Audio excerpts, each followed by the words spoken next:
Dan secara terang-terangan dari kisah ini, pihak Belanda mengatakan Aceh adalah daerah terakhir yang berhasil mereka taklukkan. Dan mereka mengakui dalam menguasai Aceh, mereka sangat kewalahan dan membutuhkan waktu yang panjang untuk mengatur strategi demi strategi. Yo geng, tekan tombol subscribe geng. Hey yo, what's good? Welcome back to Kamar Jerry.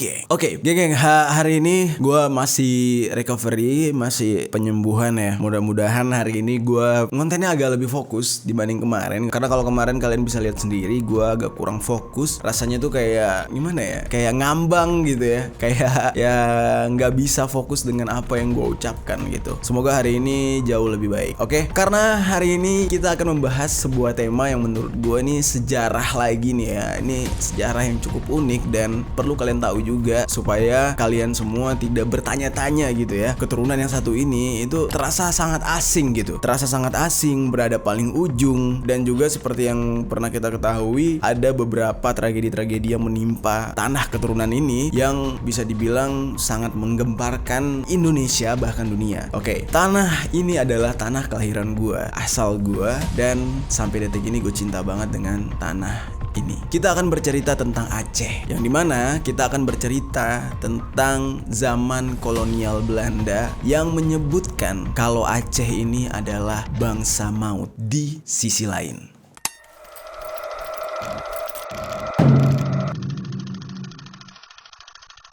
Oke, di awal tadi gue sempat menyebutkan banyak kejadian-kejadian yang menggemparkan tanah ini. Tanah yang dikenal dengan sebutan Serambi Mekah. Kenapa demikian? Karena memang dulunya orang-orang pada zaman dahulu berangkat menuju ke tanah suci Mekah melalui jalur laut itu menggunakan kapal gitu ya, melalui Banda Aceh, Pelabuhan Ulele namanya. Nah, dan juga menurut sejarahnya nih ya, Pelabuhan Ulele atau pelabuhan yang ada di Aceh ini itu merupakan pelabuhan perdagangan lintas internasional. Jadi jangan heran, Aceh ini menjadi sebuah pintu gerbang lalu lintas perniagaan serta kebudayaan. Jadi makanya kalau misalkan kalian lihat orang-orang Aceh itu wajahnya itu dominannya itu kalau nggak Arab itu India. Di dalam sejarahnya dulu para saudagar-saudagar yang berdagang ke Indonesia melalui Aceh itu berasal dari Cina, terus dari Arab, orang-orang Hindi atau orang India, terus orang-orang Eropa.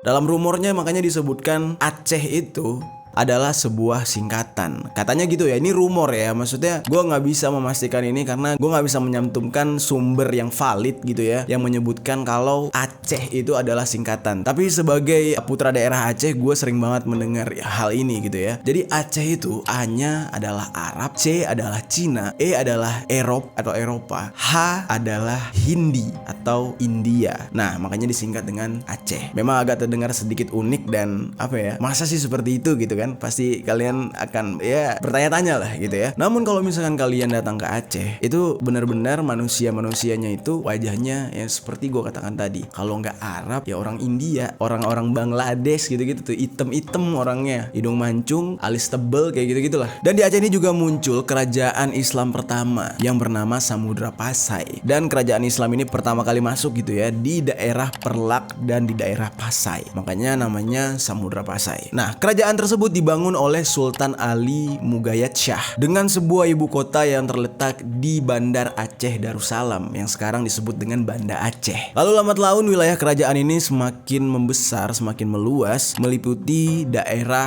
barat laut serta timur laut Sumatera hingga ke Semenanjung Malaka. Kehadiran daerah ini semakin memperkokoh dan terbentuknya Kesultanan Aceh yang menggabungkan beberapa kerajaan-kerajaan kecil di daerah tersebut. Jadi bisa dikatakan di zaman kerajaan itu Aceh ini adalah sebuah kerajaan besar yang sangat kuat. Kesultanan Aceh mencapai puncak kejayaannya pada abad ke-17. Pada masa itu pemerintahan dipimpin oleh Sultan Iskandar Muda. Nah ini adalah orang atau sosok yang sangat terkenal di Aceh. Dan pada masa kepemimpinannya budaya dan agama Islam itu pengaruhnya sangat kuat di Aceh. Jadi semenjak dipimpin oleh Sultan Iskandar Muda, rakyat Aceh itu memang bisa dikatakan negeri tanah syariat. Jadi benar-benar kuat.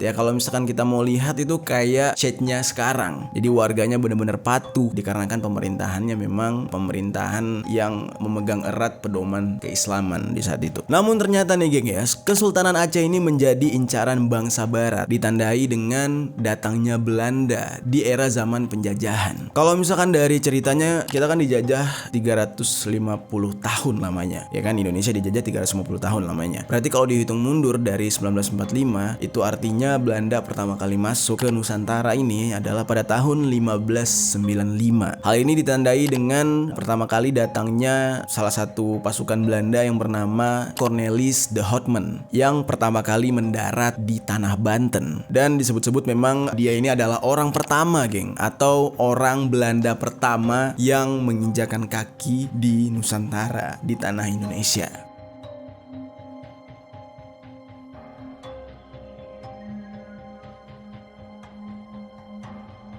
Namun perlu kalian ketahui di saat itu bukan berarti orang barat atau orang asing gitu ya, itu belum pernah menginjak dataran Indonesia, dataran Nusantara. Sudah banyak, terutama dari Portugis dan Spanyol, tapi urusannya adalah urusan perdagangan. Nah, kedatangan Cornelis de Houtman sebagai orang Belanda pertama yang datang ke Nusantara itu dimanfaatkan oleh pemerintah Indonesia di saat itu. Karena pemerintah kita merasa kayak kita itu sudah terlalu lama terikat dengan Portugis dan Spanyol. Inilah saatnya kita beralih untuk bekerja sama dengan orang Belanda, berpikirnya kayak gitu. Jadi untuk melepaskan diri dari bangsa Portugis dan bangsa Spanyol ini. Dan keinginan bangsa Indonesia untuk melepaskan diri inilah yang disambut baik oleh bangsa Belanda di saat itu. Mereka merasa, oh oke, ini adalah kesempatan. Kita bantu Indonesia, kita usir rakyat Eropa yang lain, yaitu orang Portugis dan orang Spanyol ini, dan kita gantikan diri kita untuk masuk dan bekerja sama dengan Indonesianya. Jadi sejarahnya awalnya itu. Orang Indonesia itu justru dengan orang Belanda itu bersahabat awalnya. Bahkan kita meminta bantu orang Belanda untuk mengusir bangsa lain dari tanah kita. Pada akhirnya nih ya, bangsa Spanyol pun pergi. Mereka lebih memilih untuk menjajah orang Filipina atau tanah Filipina, serta bangsa Portugis yang akhirnya memilih menguasai bagian timur-timur. Jadi mereka tuh sebenarnya masih di wilayah Indonesia, cuman agak minggir sedikit ke timur-timur, karena di saat itu timur-timur belum memisahkan diri dari Indonesia. Dan ada satu yang lupa, bangsa Inggris juga sudah masuk, tapi nggak begitu besar. Bangsa Inggris lebih memilih untuk menjajah hanya sebatas Malaysia. Jadi mereka nggak mau sampai masuk ke Indonesia karena taunya Indonesia ini sudah menjadi jajahan Belanda di saat itu. Usut punya usut nih geng, bantuan Belanda terhadap Indonesia untuk mengusir bangsa lain yaitu Portugis, Spanyol, dan Inggris yang ada di Indonesia itu nggak gratis ternyata. Sebagai gantinya, Belanda meminta pihak Indonesia mengizinkan mereka untuk melakukan perdagangan internasional di negara kita, di Nusantara di saat itu. Lambat laun, akhirnya Belanda memiliki atau membentuk sebuah kongsi dagang atau sebuah PT besar di Indonesia yang bernama VOC. Dan dari VOC inilah berawal mereka melakukan monopoli perdagangan di negara kita. Nah, jadi sejarahnya kayak gitu, geng. Jadi VOC itu terbentuk bukannya dari awal-awal di Belanda sebelum mereka menjajah, tapi di saat mereka sudah menjajah kita, mereka melihat ada sebuah kesempatan, berdirilah VOC ini. Dalam mempertahankan kekuasaan dan pengaruh mereka di Indonesia di saat itu, yang mana pada awalnya Indonesia berpikir Belanda adalah teman gitu ya. Tahu-tahu kita itu benar-benar terjajah dan tersiksa karena dalam mempertahankan kekuasaannya, mereka menerapkan yang namanya kerja rodi alias kerja paksa yang membuat rakyat Indonesia di saat itu sangat menderita. Nah, kerja rodi itu ya mirip-mirip kayak Romusa. Romusa kan di zaman Jepang. Kalau kerja rodi ini itu di zaman Belanda. Kekuasaan Belanda di Indonesia itu bertahan sangat-sangat lama. Hal ini tidak terlepas dari sistem pemerintahan yang mereka terapkan di negara kita, yang mana sistem pemerintahan mereka itu benar-benar kejam. Ada sebuah sistem yang mereka praktikkan di Indonesia, yaitu sistem praktik adu domba atau yang mereka sebut dengan divide et impera. Gua nggak tahu nih baca aslinya divide et impera atau divide et impera. Jelas tulisannya kayak gitu. Pada masa penjajahan Belanda ini, negara kita kan masih kerajaan-kerajaan tuh, geng. Di Indonesia itu masih pemerintahannya kerajaan di saat itu. Karena mereka masuk dan menerapkan sistem sistem adu domba ini, akhirnya sesama kerajaan yang ada di Indonesia itu saling berperang, yaitu ulah dari Belanda di adu domba ya kan. Yang lebih gilanya lagi, Belanda ini semakin menghasut ke dalam internal kerajaan. Mereka membuat perang saudara di dalam sebuah kerajaan yang membuat raja-raja itu saling berperang, saling menikam, saling membunuh, dan saling berebut tahta. Sistemnya itu sama seperti gaya Amerika, menciptakan virus lalu menciptakan obat. Sistem orang Belanda juga sama, menciptakan sebuah konflik dari hasil adu domba, lalu mereka akan datang di tengah-tengah sebagai pahlawan kesiangan dan menawarkan bantuan untuk mendamaikan pertikaian tersebut. Jadi sistemnya kayak gitu. Nah, dari semua kerajaan yang dibantu oleh Belanda atau Belanda terlibat di dalamnya, itu biasanya akan memenangkan peperangan. Akan tetapi bantuan Belanda ini lagi-lagi tidak gratis. Di saat mereka saling berperang, nih misalnya nih satu kerajaan menguasai beberapa daerah, ternyata di internalnya itu bertikailah antara pangeran dengan pangeran atau dengan raja lain lah gitu ya. Nah, ketika salah satu pangeran atau salah satu raja yang dibela oleh Belanda itu pasti akan menang. Ketika sudah menang, Belanda akan minta bagian dari orang yang kalah. Jadi dari musuh yang kalah ini, Belanda minta bagian. Daerah ini buat gua, daerah ini buat lu. Nah, tapi yang tidak disadari oleh kerajaan atau pangeran atau raja yang menang ini adalah sebagian wilayah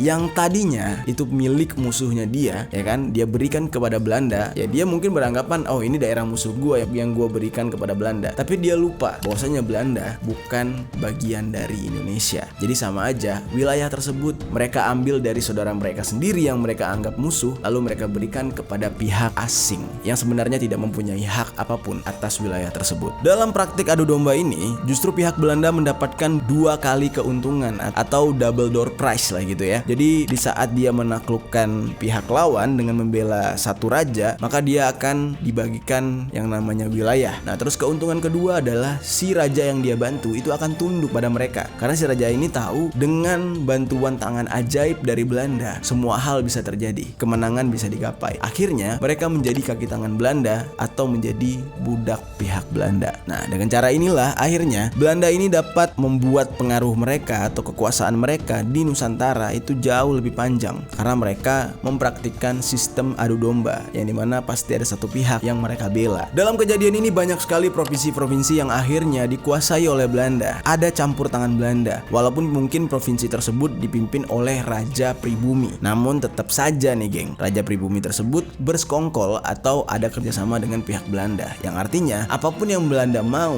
apapun yang Belanda inginkan untuk dilakukan di daerah tersebut, maka raja akan approve, raja akan mengiyakan. Karena kenapa? Belanda adalah salah satu pihak atau salah satu bagian dari kerajaan itu. Dari beberapa provinsi atau dari banyak provinsi yang telah dipengaruhi oleh pihak Belanda, telah dikuasai oleh pihak Belanda, ada satu provinsi yang sangat sulit untuk dimasuki oleh Belanda. Secara pengaruh, secara kekuasaan, mau mempraktikkan adu domba itu benar-benar agak sulit. Provinsi tersebut adalah Provinsi Aceh. Perjalanan Belanda untuk menaklukkan Aceh ini sangat panjang, sampai-sampai mereka itu hampir menyerah dan membuat julukan terhadap Aceh sebagai bangsa maut. Hal ini disampaikan langsung oleh Jenderal Gerardus Petrus Booms yang merupakan seorang pemimpin militer serta penulis dari tanah Belanda. Dialah orang yang pertama kali menyebut Aceh ini adalah bangsa maut karena sudah merasakan bagaimana sukarnya atau bagaimana sulitnya menaklukkan bangsa yang satu ini. Ini tidak terlepas dari 3 abad mereka atau 3 abad pihak Belanda menjajah Nusantara. Aceh ini benar-benar tidak bisa ditembus pada awalnya, dan pihak Aceh ini memberikan sebuah pukulan yang sangat keras di wajah Belanda. Dan Jenderal Gerardus Petrus Booms ini juga mengutarakan sebuah kalimat yang menggambarkan dia itu sangat kecewa kepada pasukan Belanda karena pada awalnya pasukan Belanda itu meremehkan rakyat Aceh ini, geng. Kekecewaannya ini dia sampaikan di dalam sebuah tulisan. Nih gue bacain ya. Artinya kurang lebih kayak gini. Telah diperkirakan suatu kemenangan yang akan diperoleh dengan mudah. Akan tetapi pengalaman bertahun-tahun lamanya memberikan petunjuk bahwa yang dihadapi itu adalah musuh dalam jumlah besar yang sangat gesit. Suatu bangsa yang tidak gentar menghadapi maut, yang menganggap ia tidak dapat dikalahkan. Nah, jadi kurang lebih kayak gitu tulisannya. Terus ada lagi nih tambahan tulisannya. Pengalaman itu memberikan pelajaran bahwa kita tidak dapat menghadapi seorang sultan. Wah, ini bukan crazy rich ya. Ini sultan nih, benar-benar sultan. Yang kesultanannya akan berubah dengan jatuhnya keraton. Akan tetapi kita menghadapi rakyat yang menentukan harta benda negara, memiliki tenaga-tenaga moral seperti cinta membuka tanah air. Nah, di dalam tulisannya itu jadi apa ya, kayak mereka itu ya oke, lo bisa meruntuhkan kerajaan seperti yang dituliskan di sini. Lo bisa menekan rajanya, lo bisa menghantam atau membunuh rajanya. Tapi yang tidak bisa ditaklukkan adalah pendirian rakyatnya. Karena rakyat Aceh ini terlalu over pride, bener-bener bangga dengan tanah kelahiran mereka. Ya sama halnya dengan daerah lain sih. Ya kayak kita tanya kepada orang Maluku, pasti mereka ya kuat juga membela tanah airnya. Tanya orang Papua juga sama. Semua daerah sama sebenarnya. Nah cuma di masa itu bisa dikatakan terlalu banyak orang selon. Kalau bahasa anak STM tuh orang selon. Banyak banget jagoan jawarannya di Aceh pada saat penjajahan Belanda itu. Jadi bayangin aja, beberapa orang jago ini ya anggaplah mereka adalah jagoan karate, tapi semuanya itu black belt. Ya anggaplah semua black belt ini tiba-tiba menyatu. Ya gimana enggak? Itu sangat-sangat kuat jadinya. Makanya pihak Belanda agak sedikit kewalahan, yang mana pada awalnya meremehkan, akhirnya merasakan sendiri bagaimana lelahnya menghadapi sebuah bangsa yang gesit ini, yaitu bangsa Aceh. Nah, pernyataan ini nggak cuma datang dari satu orang Belanda doang. Ini ada orang Belanda lain yang juga mengakui hal ini. Namanya itu adalah Daub. Dia menuliskan di dalam bukunya yang berjudul Gedengboek van het Korps Marekausi. Sorry kalau gue salah membacanya karena gue nggak bisa gitu ya bahasa Belanda ini ya. Nah, di dalam bukunya ini dia menulis yang artinya kayak gini: kepahlawanan orang Aceh dalam mempertahankan kemerdekaan dan bumi persadanya seperti yang diperagakannya selama perang Belanda di Aceh menimbulkan rasa hormat pada pihak Marsus. Terus dia juga menulis kekagumannya akan keberanian, kerelaan gugur di medan juang, pengorbanannya dan daya tahannya yang tinggi. Orang Aceh tidak habis-habis akalnya dalam menciptakan dan melaksanakan siasat perang yang murni asli, sementara daya pengamatannya sangat tajam. Lalu tulisan selanjutnya, ia mengamat-amati dengan cermat setiap gerak-gerik pemimpin brigade, dan ia tahu benar pemimpin-pemimpin brigade yang mana yang melakukan patroli dengan ceroboh, serta mana pula yang selalu siap siaga dan berbasis secara teratur. Nah, berarti kan dari yang kita baca di sini dari tulisan ini, di saat itu para pejuang Aceh itu benar-benar terlatih dan sigap, dan mereka juga sangat fokus dalam menghadapi musuh-musuh mereka, yaitu orang Belanda ini. Jadi mereka bisa memilah, oh ini bahaya nih komandannya, jago strateginya, atau dia bisa melihat yang lain, oh ini ada yang lagi lengah, kita bunuh. Nah, dari hal itulah yang membuat pasukan bangsa Aceh ini sangat ditakuti oleh Belanda, karena ya benar-benar mengandalkan otot serta otak di saat itu. Akhirnya kegagalan bangsa Belanda yang berkali-kali mencoba untuk menaklukkan Aceh ini menjadi buah bibir. Alhasil pihak Belanda harus memberikan sebuah penghormatan kepada rakyat Aceh. Namun ya namanya juga penjajah, mereka memang mengakui, wah ini bangsa yang kuat, bangsa yang gila. Kalau bahasa Acehnya itu pungo, bangsa pungo ini, bangsa maut. Namun tetap aja karena tujuan mereka adalah berbuat jahat, menguasai sebuah daerah, menjajah, mereka akan mencari banyak cara untuk tetap menang. Yang pada akhirnya hal ini mereka coba lagi pada tahun 1873, di mana di sini mereka benar-benar mengeluarkan sebuah statement secara resmi untuk mengadakan perang dan menyerbu tanah dataran Aceh. Dalam perang ini Belanda benar-benar merasa kesulitan karena perlawanan rakyat Aceh itu habis-habisan, mati-matian. Kalau kalian pernah melihat cara orang Jepang atau orang Vietnam ya berperang dengan Amerika, di mana mereka tuh maju terus bergerilya, tidak takut mati, tidak takut nyawa mereka hilang. Kurang lebih kayak gitulah di saat rakyat Aceh membela tanah airnya. Mereka tidak takut dengan nyawa mereka yang harus hilang, karena menurut mereka dalam paham di saat itu mereka sedang berjihad, dan apabila mereka mati syahid karena membela tanah air. Dalam catatan sejarah, perang Aceh dengan Belanda adalah perang terlama yang pernah ada, dan paling banyak matinya prajurit Belanda itu adalah di perang Aceh. Dan di dalam sejarahnya, perang yang panjang yang tidak ada menyerah-menyerahnya ini ya, itu terjadi dari awal 1873 tersebut sampai ke tahun 1910. Anjir nggak tuh? Itu berapa? Gila. Cukup panjang perangnya, geng. Orang Acehnya nggak nyerah-nyerah. Udah mati, mereka punya anak, anaknya jadi petarung lagi. Jadi gitu terus, regenerasi terus untuk melawan bangsa Belanda.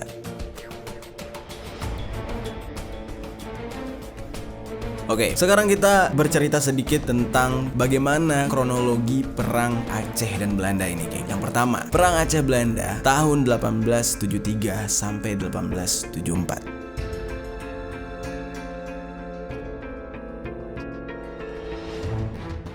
Nah, di perang pertama ini dipimpin oleh Panglima Polim dan juga Sultan Mahmud Syah. Mungkin Panglima Polim pernah kalian dengar, ya kan? Kalau Sultan Mahmud Syah mungkin sedikit asing buat kalian. Nah, tapi inilah yang terjadi. Panglima Polim, pahlawan Aceh, dan Sultan Mahmud Syah itu melawan pihak Belanda yang dipimpin oleh Kohler. Di saat itu, Kohler memimpin sekitar 3.000 prajurit Belanda. Namun 3.000 prajurit Belanda ini berhasil ditumpas oleh pihak Aceh dengan hasil Kohler tewas meninggal dunia tepat pada tanggal 14 April 1873 di Aceh. Lalu 10 hari kemudian sangat banyak perang yang terjadi. Salah satu perang yang terjadi adalah perang merebut kembali Masjid Raya Baitur Rahman. Tahu kan, Masjid Raya Banda Aceh itu sempat disita oleh pihak Belanda, yang mana di saat itu pihak Aceh berusaha untuk merebut kembali masjid tersebut. Perang yang terjadi dibantu oleh beberapa pasukan yang berasal dari beberapa daerah. Nih mungkin kalau teman-teman dari Aceh akan ngeh ini ya, nama-nama ini. Ada pasukan yang berasal dari Pekan Aceh, terus dari Lambu, terus dari Lampu'u, Pekan Bada, sampai ke Lambada Krung Raya. Jadi semua pasukan ini sebenarnya adalah pasukan-pasukan dari beberapa kampung. Yang gue sebutkan tadi itu adalah nama-nama kampung atau nama-nama daerah. Nah, pasukan-pasukan tersebutlah yang akhirnya bergabung semuanya melawan pihak Belanda yang sedang menyita Masjid Baitur Rahman. Dan juga di saat itu banyak juga dari daerah-daerah lain, misalnya daerah Pesangan, daerah Pidi, terus daerah Tenom gitu ya, yang datang ribuan ke Banda Aceh di saat itu. Perang Aceh pertama ini merupakan penjelajahan Belanda di tanah Aceh pada tahun 1873 tersebut yang bertujuan untuk menyudahi yang namanya Perjanjian London 1871 yang meneruskan traktat dari tahun 1859. Berdasarkan perjanjian tersebut, Belanda berhak atas wilayah pantai utara Sumatera yang sering sekali terjadi pembajakan di saat itu. Salah satu pihak Belanda yang bernama Frederik Nicolaas Nieuwenhuizen yang di saat itu ditugaskan untuk menata Aceh berusaha membuat sebuah perundingan dengan Sultan Aceh tetapi tidak mendapatkan hasil yang baik. Lalu atas saran yang diberikan oleh Gubjen James Loudon, Frederik ini akhirnya menyatakan perang terhadap Aceh. Jadi dia mau ngetes lagi nih geng. Di saat itu mereka melaksanakan yang namanya blokade pesisir Aceh. Namun sayangnya blokade pesisir tersebut tidak berjalan lancar alias berhasil digagalkan oleh bangsa Aceh di saat itu. Lalu Belanda kembali melakukan ekspedisi perang terhadap Aceh dan di saat itu, ini yang kesekian kalinya ini mereka berhasil menguasai Masjid Baitur Rahman lagi. Namun sayangnya di saat itu Masjid Baitur Rahman kembali direbut dan beberapa rakyat Belanda di saat itu berhasil dibunuh oleh rakyat Aceh. Barulah pada tanggal 16 April 1873, Istana Kesultanan Aceh tiba-tiba mendapat penyerangan dari pihak Belanda. Penyerangan ini dipimpin oleh Mayor F.P. Cavalje. Di saat mereka melakukan penyerangan ini, sayangnya mereka tidak dapat menaklukkan dan menguasai istana kerajaan Aceh. Karena di saat itu, pihak rakyat Aceh secara jeli melihat pasukan Belanda tidak siap berperang. Alhasil, banyak sekali pasukan Belanda di saat itu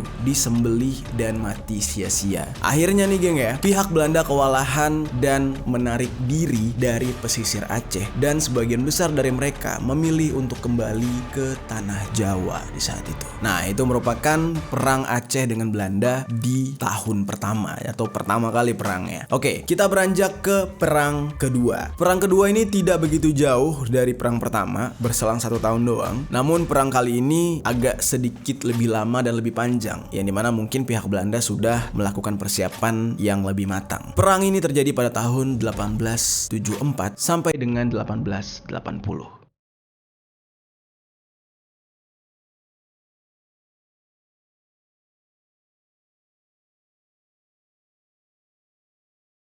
Dengan dipimpin oleh Jenderal Van Swieten, pada tanggal 26 Januari 1874, Belanda berhasil menguasai Keraton Sultan dan menjadikan tempat tersebut sebagai pusat pertahanan Belanda. Lalu barulah pada tanggal 31 Januari 1874, Jenderal Van Swieten ini menyatakan sebuah pernyataan yang sangat-sangat membuat Aceh marah, yaitu mereka mengatakan kalau Aceh adalah bagian dari kerajaan Belanda. Pada saat yang bersamaan, Sultan Mahmud Syah itu meninggal dunia, tepatnya pada tanggal 26 Januari 1874 tersebut. Dan di saat itu dia digantikan tahtanya oleh tuanku Muhammad Daud, yang mana dia ini diangkat menjadi sultan di Masjid Indragiri. Pada ekspedisi kedua ini atau peperangan kedua ini, Belanda memang dipimpin oleh Jan van Swieten dan mereka itu lagi menggebu-gebunya untuk menguasai Nusantara. Dan bahkan di saat mereka datang ke Aceh untuk kedua kalinya ini, mereka membawa pasukan yang sangat banyak dari sebelumnya. Kalau sebelumnya hanya 3.000 prajurit, kali ini mereka membawa pasukan sebanyak 8.500 prajurit. 4.500 orangnya itu terdiri dari pembantu, kuli, juga belakangan akhirnya mereka mendatangkan lagi tambahan pasukan sebanyak 1.500 pasukan. Jadi kebayang tuh ya, 8.500 tambah 1.500, akhirnya 10.000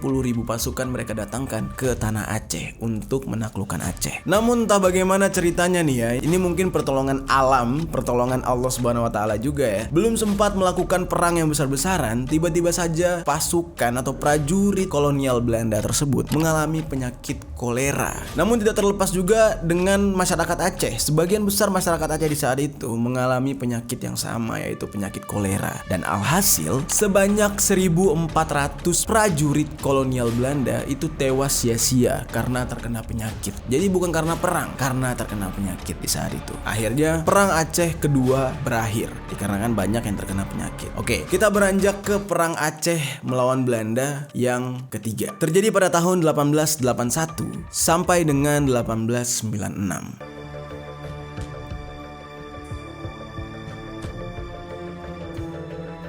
Perang yang satu ini dilancarkan secara sembunyi-sembunyi dan dibangkitkan dengan perang yang disebut dengan Perang Fisabilillah. Perang ini adalah perang gerilya, kalau kalian pernah dengar. Ini dipimpin oleh Teku Umar serta Panglima Polim dan juga ikut campur tangan para sultan, yang mana ini terjadi sampai dengan 1904 sebenarnya. Di dalam perang ini memang pada tahun 1899 Teku Umar akhirnya gugur karena adanya serangan dadakan dari pihak Belanda yang dipimpin oleh Van der Dusen, yang mana perang ini terjadi di Melabuh di saat itu. Nah, Melabuh ini daerah yang tetanggaan dengan kelahiran gue, geng. Jadi bisa dikatakan gue juga masih orang Melabuh sebenarnya, tapi ya beda kabupaten aja gitu. Setelah meninggalnya Teku Umar ini, akhirnya perjuangannya itu dilanjutkan oleh Cut Nyak-Din, yang mana Cut Nyak-Din ini adalah istri dari Teku Umar yang melanjutkan perjuangannya dengan memimpin pasukan gerilya Aceh di saat itu.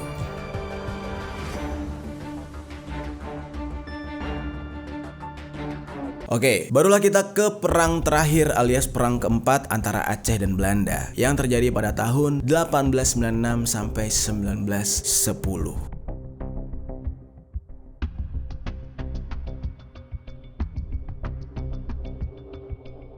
Cukup panjang sejarah perangnya ya, gak kelar-kelar. Perang keempat ini terjadi dalam bentuk perang gerilya, beberapa kelompok bahkan perseorangan, yang mana pertentangan, penyerangan, blokade, pembunuhan, pembantaian semuanya itu tidak lagi melalui order dari pihak kerajaan. Jadi udah gak ada lagi kesiapan yang kayak oke, besok kita bakal perang, enggak. Bener-bener inisiatif sendiri, bener-bener dari setiap sudut kota Aceh mereka sudah menyusun strategi masing-masing untuk membantai dan membunuh rakyat Belanda. Banyak yang mengatakan kalau perang Aceh ini ternyata berakhir pada tahun 1910. Namun ada salah satu kayak dokter gitu ya, yang bernama Dr. Christian Snoch Hor Gronje. Dia ini sempat menyamar untuk melakukan sebuah penelitian di dalam hutan Aceh selama 2 tahun. Menurut pengalaman dia, yang dia tahu, yang dia lihat, itu perang Aceh justru berakhir pada tahun 1899 katanya. Jadi nggak nyampe sampai 1910. Tapi ya dari rakyat Aceh sendiri mengatakan, beberapa sejarawan mengatakan kalau memang 1910 adalah akhir. Jadi benar-benar bersih. Dimana di saat itu pada detik-detik perang terakhir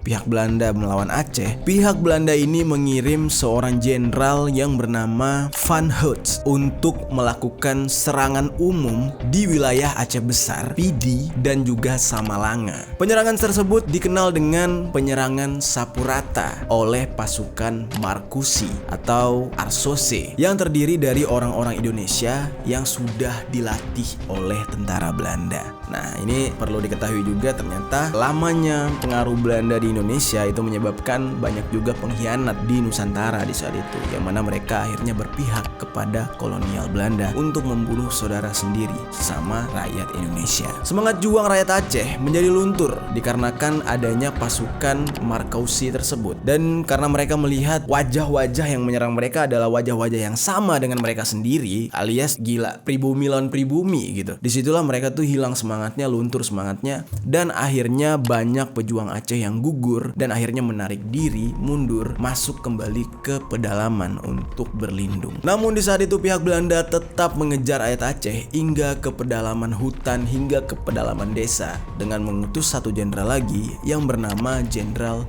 Van Dalen. Dan disinilah ketidaksiapan rakyat Aceh di saat itu membuat rakyat Aceh kewalahan menghadapi Belanda, dan akhirnya perang Belanda ini berakhir dengan kemenangan akhirnya diambil atau digapai oleh pihak Belanda. Selama itulah pihak Belanda mencoba untuk memerangi rakyat Aceh dan menaklukkan rakyat Aceh, namun pada akhirnya ya rakyat Aceh takluk juga, cuma agak kewalahan Belandanya karena cukup lama perjalanan tentara Belanda untuk menaklukkan bangsa Aceh ini. Akhirnya pihak Belanda mengklaim kalau mereka sudah menguasai Aceh, dan mereka meminta beberapa kerajaan-kerajaan kecil yang ada di Aceh untuk tunduk pada aturan-aturan yang diterapkan oleh kerajaan Belanda. Ini gue bacain satu-satu ya. Di sini mereka itu membuat sebuah perjanjian yang mengharuskan kerajaan-kerajaan kecil Aceh tersebut harus patuh pada Belanda dalam semua kondisi politik yang diatur oleh pihak Belanda, sehingga setiap kerajaan diharuskan untuk yang pertama membenarkan bahwa daerah kekuasaannya adalah bagian dari Belanda. Terus yang kedua, sepakat untuk tidak akan melakukan hubungan dengan pemerintah asing lain. Yang ketiga, sepakat akan mentaati segala perintah yang ditetapkan oleh pemerintah Belanda. Memang perjanjiannya cukup singkat, yaitu 3 poin. Namun tujuan dari perjanjian singkat atau pendek ini untuk mengikat para raja yang ada di Aceh atau mengikat kepala-kepala daerah yang ada di Aceh untuk tetap tunduk kepada Belanda. Dan pemerintahan Belanda juga mengikat raja-raja yang besar kekuasaannya, misalnya kayak kerajaan Deli Serdang, terus kerajaan Asahan, kerajaan Langkat, kerajaan Siak, dan kerajaan-kerajaan lain dengan suatu perjanjian. Jadi benar-benar mereka ini berhasil menaklukkan kerajaan-kerajaan Nusantara di saat itu. Dan secara terang-terangan dari kisah ini, pihak Belanda mengatakan Aceh adalah daerah terakhir yang berhasil mereka taklukkan, dan mereka mengakui dalam menguasai Aceh mereka sangat kewalahan dan membutuhkan waktu yang panjang untuk mengatur strategi demi strategi.